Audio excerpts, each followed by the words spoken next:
Guys, DIY Maniac here. So in today's video, we're going to be looking at an issue I've been having on my John Deere 1028 snowblower.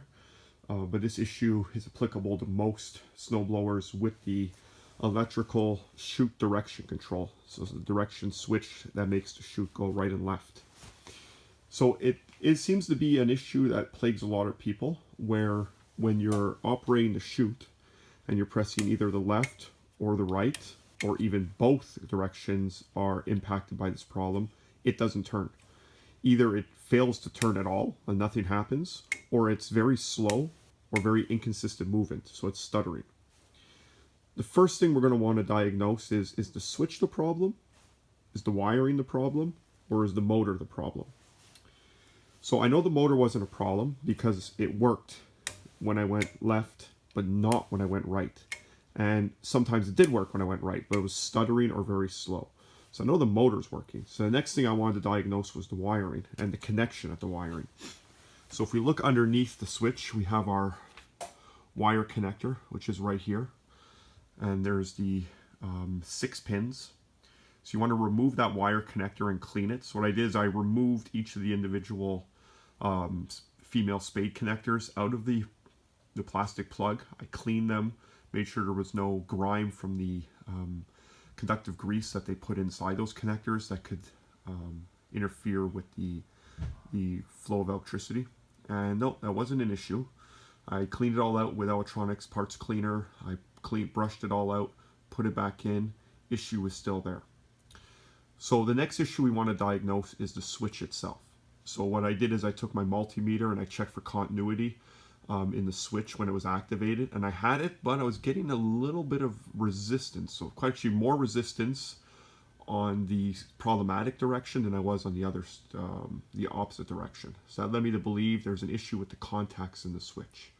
So in today's video, I'm going to show you how to go about taking apart the switch and checking those contacts and what the issue could be. The first thing we want to do is remove the wire connector from the switch. There's no tabs you have to push. It's just basically pushed on and pulled off. Just give it some wiggle and it comes off. So you can see your 6 poles, your ground and your neutral position, and then your right and left. And there's the switch under there. I'll try to get a better light for you guys here. So you can see the switch under here. So what we're going to want to do is we don't need to remove the switch completely, meaning we don't need to remove this top part. You can to make your life, if you want to make your life a little bit easier, but it's not necessary. What we're going to do is remove the body of the switch. I'm going to go grab a screwdriver. I'm going to show you how that's done. What we're going to want to do is we're going to want to take our screwdriver, and we see here is the body of the switch, and we have a tab right up here. This tab is coming over top the body, and the body has a little plastic nub on it that tab's locking onto. So we've got to separate it. So you take a screwdriver and you pry in between the tabs and the body of the switch, opening it up like any standard connector, and that releases and allows the body to come separate and come loose from the top portion of the switch.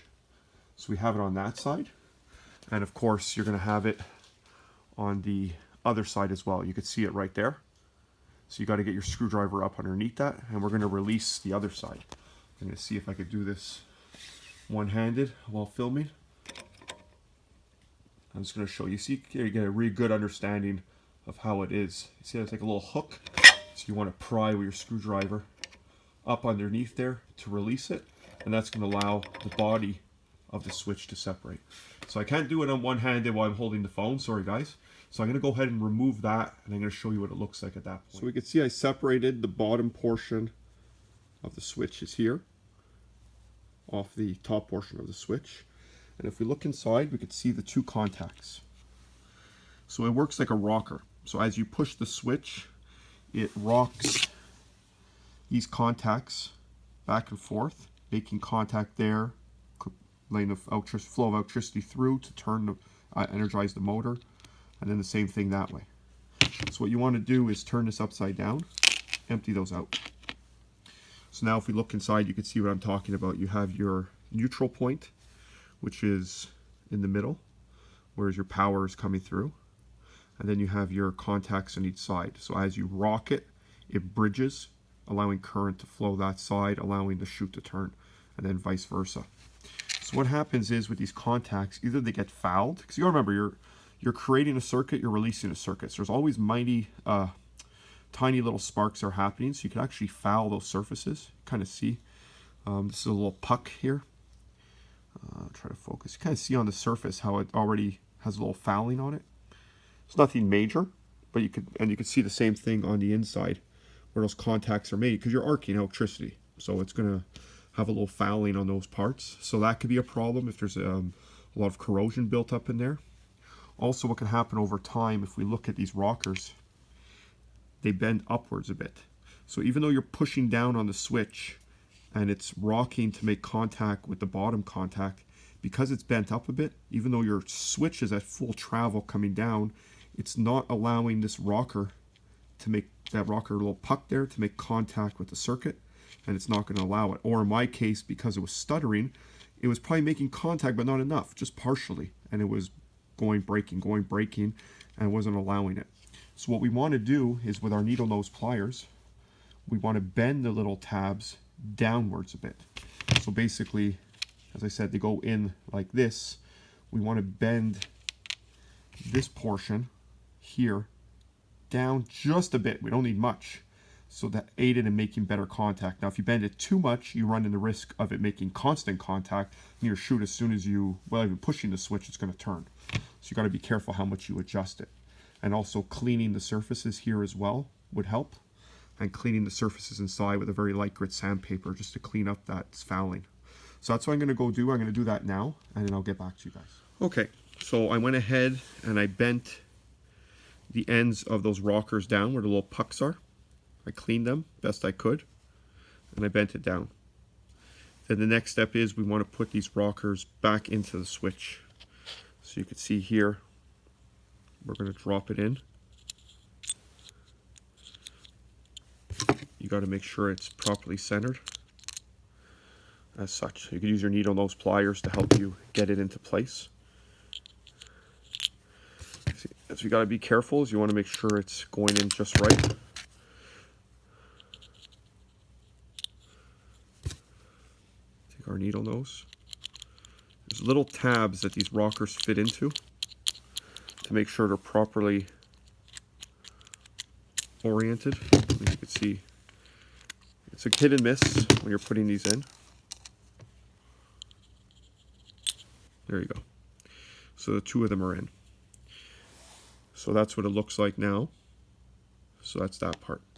I'm going to stop the video. We're going to come back and I'm going to show you now on the snowblower side what needs to be done. Now we're looking underneath from the snowblower side and the underside of the switch. And basically what we're looking at are our two hot leads.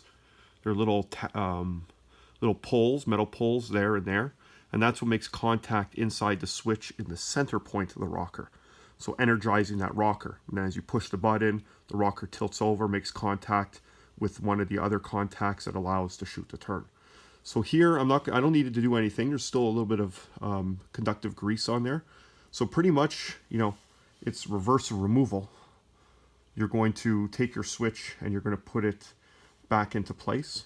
The only thing is you're going to want to remember is to orient it the same way you took it out. Otherwise, right becomes left and left becomes right. But I mean, even if you put it the wrong way, well, when you push left, the chute's going to go right. So you just have to remove the body again and just turn it around.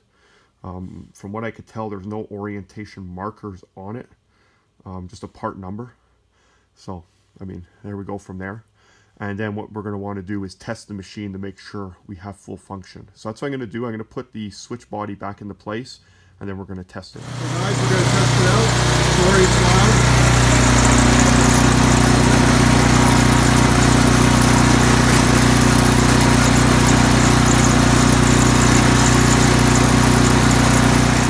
Tested it out and I regained full functionality of both directions of turn.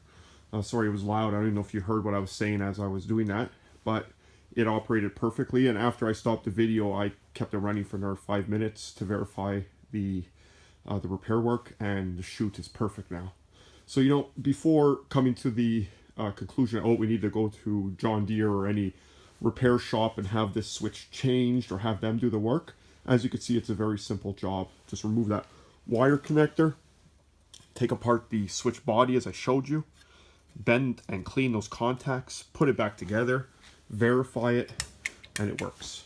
So I hope you enjoyed that video. Leave any comments below if you have any questions. Remember to like and subscribe, and keep your eyes open for more videos. Thanks a lot, guys.